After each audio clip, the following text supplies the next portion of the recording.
So, Dr. Sujit, we've been talking about net zero. It also becomes imperative to have these as your North Star due to the design phase as well. Some thoughts from you on that will be helpful as well. Yeah, good evening. I heard Mohan sir and others speak, so maybe like from the place we come from as designers, we have always been penny wise, pound foolish. See, I mean, let's take this example of this hotel. It's got a one-way heavy traffic road. It's got an in and an out, and that's it.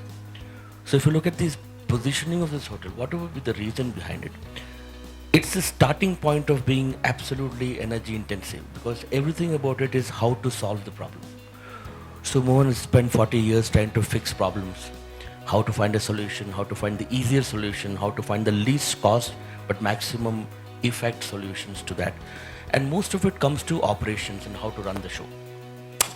Now, if you look at a design right from the time a guest enters, and it's an experience. If the experience is good, right from the time he parks, gets out, a valet takes his car, or he's dropped at the porte cochere, he walks into the concierge or to the main lobby, walks across to this registration, how his stuff is handled, how he reaches up there, how he gets into his room. It's an experience, it's a chain of experience. Behind this lies a lot of design. Now, what is visible to the client is only 30% of the total aspect.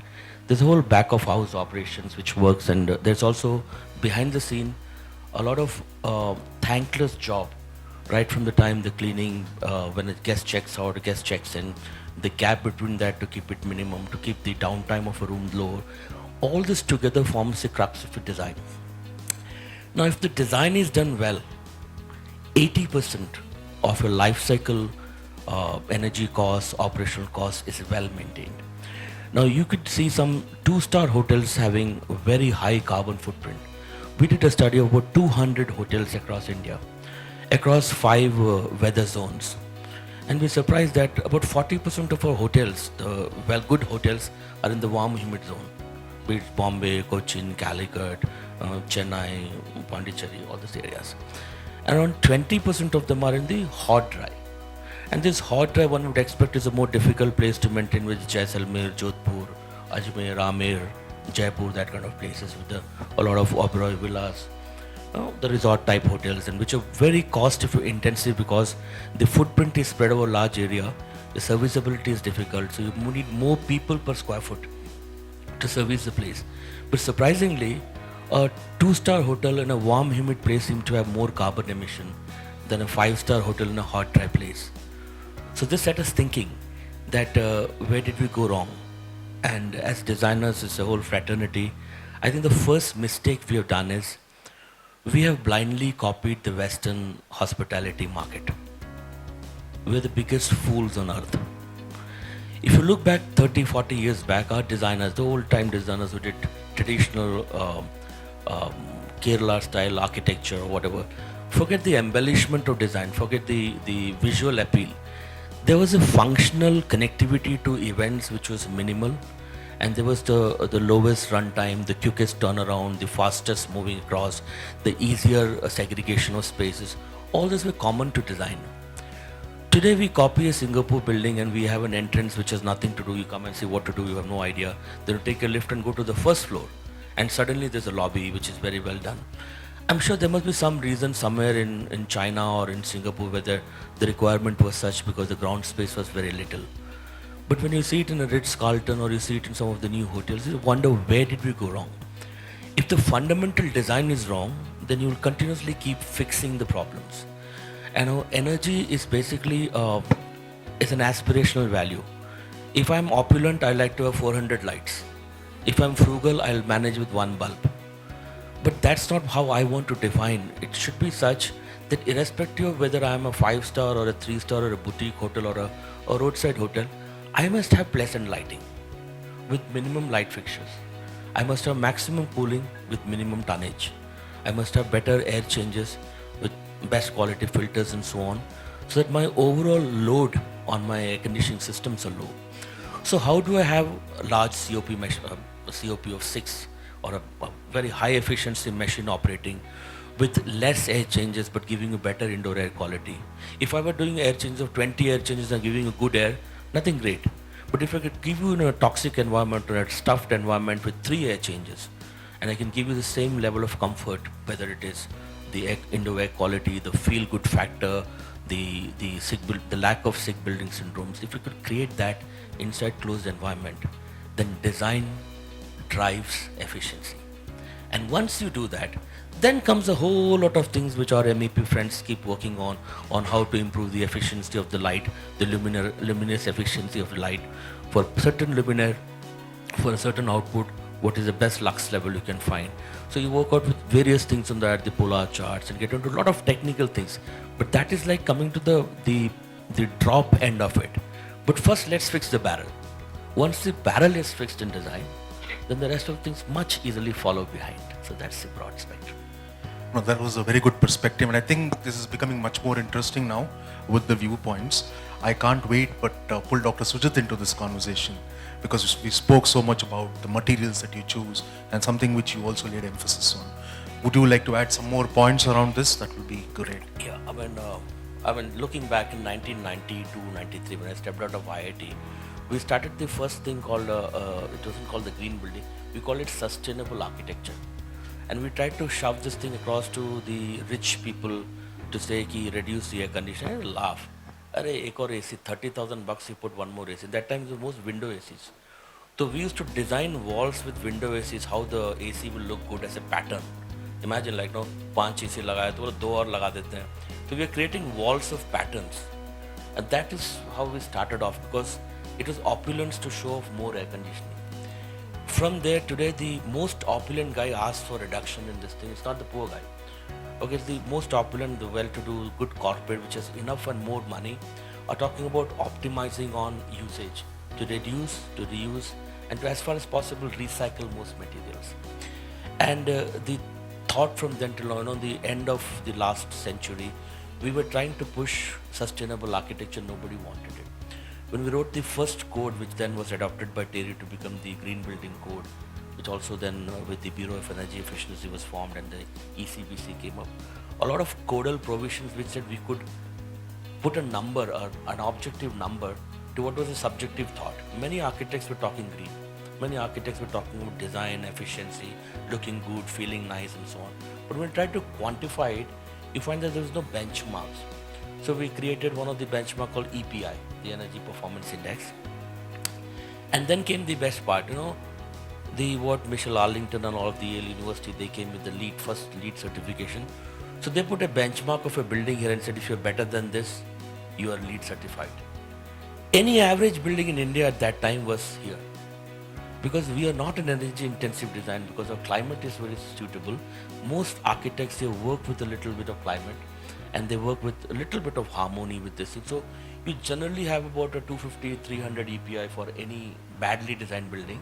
And that was the benchmark for good buildings at that time in the European or American standards, because the weather was harsh and because the external temperatures were low. But then what happened is a lot of architects in India picked that up. And today I think I will proudly say that the Indian architects actually lead this whole green building movement across the world when it comes to energy performances. We designed the power grid headquarters in Yelahanka, and the benchmark for a good building is 200 kilowatt hour per square meter per year. And our building, it was tested by Terry is the one which did the rating for that. It's 63. So when we talk about it, it's not possible. I said it's not possible. There's a building standing. It's a government building, open for anybody. Nothing is hidden. Take your measures, take the readings. All readings are available across that. So we also won the National Green Building Award, and we got first time the government gave us a cash award instead of giving a shawl and all, because this then became a benchmark for rest of the country to follow. There were two mistakes we did. One, we made a very good building, and everybody sort of saying the data is fudged because it's not possible to reach. And then we did the Hindustan Petroleum. We did it at 72, which is still a good building, but we could still not come to 60. We thought that is a benchmark we need to beat for ourselves, like playing golf. We couldn't do that. The second thing was the cost. When you say it's green, like Selva said, you need to add 10% more to the cost to get these things done. We made the building 13% cheaper than the average government buildings being built off power grid at Patna, at Hyderabad, and other places where labor is cheaper. So Bangalore labor is comparatively slightly higher than Hyderabad and Patna labor cost. The index of labor is about roughly 24% higher here in Bangalore. And we had a building which had an overall 13% lower cost. So we were then asked by Power Grid, I mean this is for 5 years I followed them, now I don't because it's too old a data. Said don't tell the cost of the building per square foot because then it opens up all our buildings for audit. You see what happens is there are certain norms by which buildings are built. And those norms are sacrosanct, the PWD, SORs, this, the standard. We've done some things which, and we basically cut access over leg. So whenever you change to a better material, the government or the agency which does this is not a scheduled item, it's a separate item. So you need to prove that why I'm doing this change is not because my grandfather has a factory making this, or I have a motive behind this, but because this is better, because this has performance indexes, its U value is better, its L by K is better, its forest thickness, the abrasion or the load carrying capacities are higher. Effectively, it's a better material. But to say it's a better, who are you? Unfortunately, India doesn't have an underwriter's laboratory or something that benchmarks across the strata materials for certain things. BIS does some work, but I would say that's very rudimentary, more for certification, rather for decision making for people at our age to choose a material. For example, when you talk of new materials with nanotechnology, BIPV, building integrated photovoltaic systems, a lot of technology which today can cut the performance cost low, your erection cost low, can reduce the embodied carbon. So there's a thing called the Carbon Leadership Forum. In fact, tomorrow I think you have a talk on that. So my wife, Dr. Kamal, she brought the Carbon Leadership Forum to India. For the last 4 years, we've been trying to push the government to look at carbon. It's only 2 years back that somebody actually said, we would put carbon. So like, what carbon?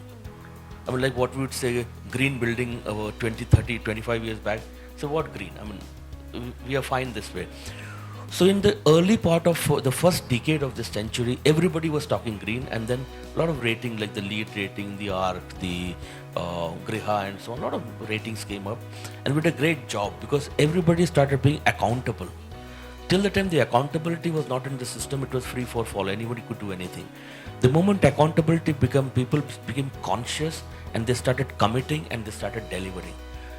This century, I mean that decade was the next decade in 2015-16 when the COP 26, when we made a commitment, it was for 4 years, nothing had happened in India. Nobody even talked carbon. So when we got into the Carbon Leadership Forum, our first point was, how do we measure carbon? There is no method to do that. How do you declare carbon? Nobody wants to declare carbon. How do you track carbon? The whole accounting, the auditing from the cradle to the grave. How much of carbon is there? There is no mechanism. Now as individuals we can't do. Maybe if the government puts a completely big mechanism and a think tank, they could actually, it's going to be a huge amount of work to first do a benchmark on the actual carbon in buildings, so that we can look at manufacturers looking at alternatives. Today a tile manufacturer just has a little money, goes to Morbi, sets up another tile manufacturing. You are selling at 35, I'll sell at 30. Somebody is selling at 22. So you have tiles at all the prices, for slight variation in quality, slight variation in thickness and look and feel, but it's all the same technology. So effectively we have done nothing to call it alternative materials. Yes, in building technology, in construction practices, we come up with a lot of improvement. A lot of modular buildings come up, like Katera and foreign companies have come up, where buildings are modularized and can be erected also. Today we can do about 2 lakh square foot in 3.5 months, which 5-6 years back nobody would think of. I mean, I remember during my school days we were doing one flyover for 32 years. Today you make a whole metro for 1.5 years, and look at the amount of technology that goes. So if technology is coming in, first the professionals need to get educated to the technology. Second, the government and the buyers, the client basically, the hotel industries, the hoteliers, they must understand the value of this technology. Yes, it will offset some labor.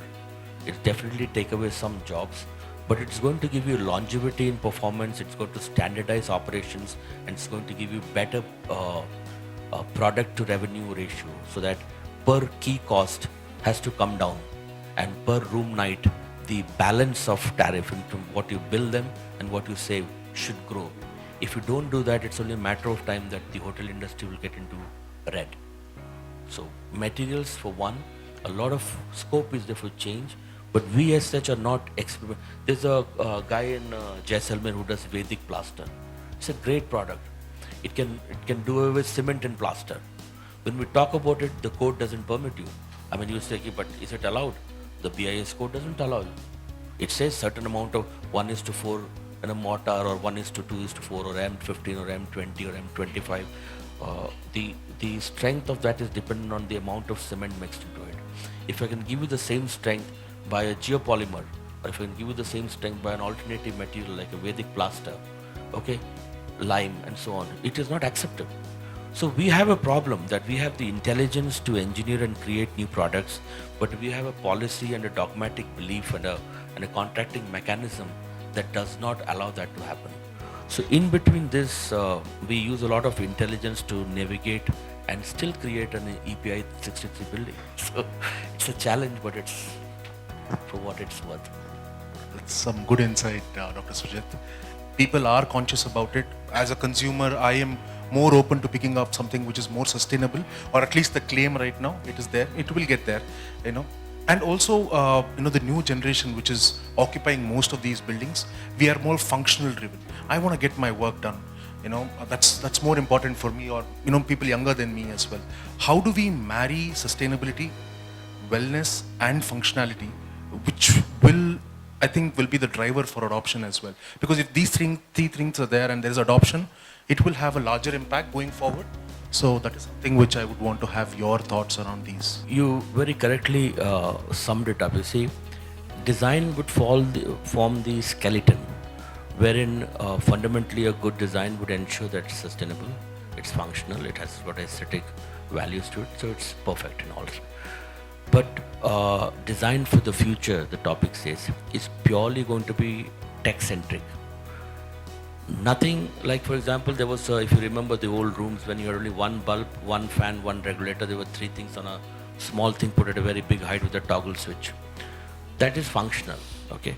But today look at the number of lights. There was a time when there were minimum, you walk into a bedroom, there were 12 switches, 12, 8 plus 4 and so on, plus some plug points by the side of the bed. Now you would always see a maid or you have to go on off, checking which light you want to put on. It's a common thing, everybody was doing this. It's no longer done because you design for the mood. It just says reading, sleeping, TV, party, all on, all off.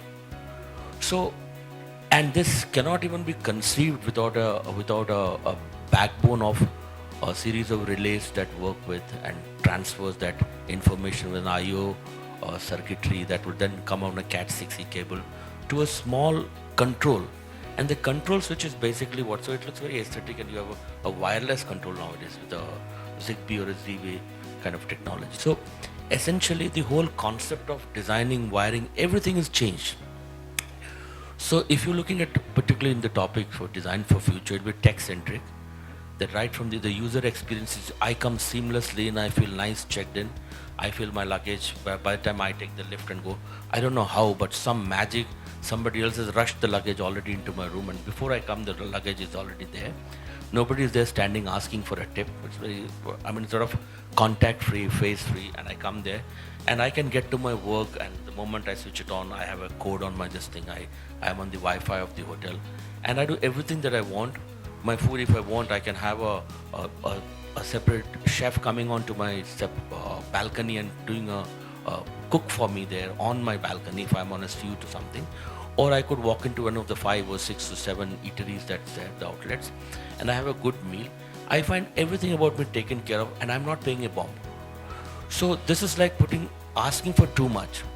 But design for the future is going to be that. No, a lot of large hotel chains try to do the lower brands and like the nano car, but that failed. So effectively what everybody was doing, nobody wants to be caught in a lower end brand. They all want to feel it's nice. So this brand specific thing is also sort of going across. You're looking at utilities, you're looking at functionalism, and all this put together, the backbone, like she said, it'll be purely tech driven. So if your tech layout is correct on a good design, and then your staffing, of course, that is something like Taj or Oberoi. Nobody can beat that. If your staffing is, your HR, your skills upskilling is perfect, so you have an end-to-end product which doesn't have much problem. The only thing that will then remain is the existing technology. When you're using a bulb, what kind of gas is inside the bulb? If you're using a diode chip, what kind of thing, what is its recyclability, how do you dispose it when it is over, what kind of a calcium silicate sealing you're using, what is its carbon, the embodied carbon. So there's a whole thing about carbon which is going to open a completely new chapter while we're still not addressed the elephant in the room. So it's going to be a challenge, because as we do good buildings now, design, primarily we're all there, a good design is the backbone of anything. But tech-wise, there are so many alternatives, so many options available. I've gone into some of the old park hotels, which now been handed over to Daiichi, and other companies have taken it over. There's so much tech put in, but all of them not working, because some of the tech, the cheap tech, could not be serviced. Gawky, they were nice to show off, they were interesting lights and gimmicky things and all. It worked for 2, 3, 4, 5 years, but then it didn't take off. Even some of the I think the Meridian group, if I'm not wrong, they came up with a lot of standards of trying to cater to the millennial crowd, and a lot of Chinese looking interiors and all. They all failed.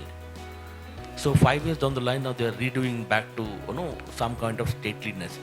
So there are company policies which are driving certain looks. There's a corporate philosophy suddenly drawn up in somewhere in Europe or in Singapore or somewhere, which decides what colors have to be there across the board. White and black as a theme was Meridian's theme for some time.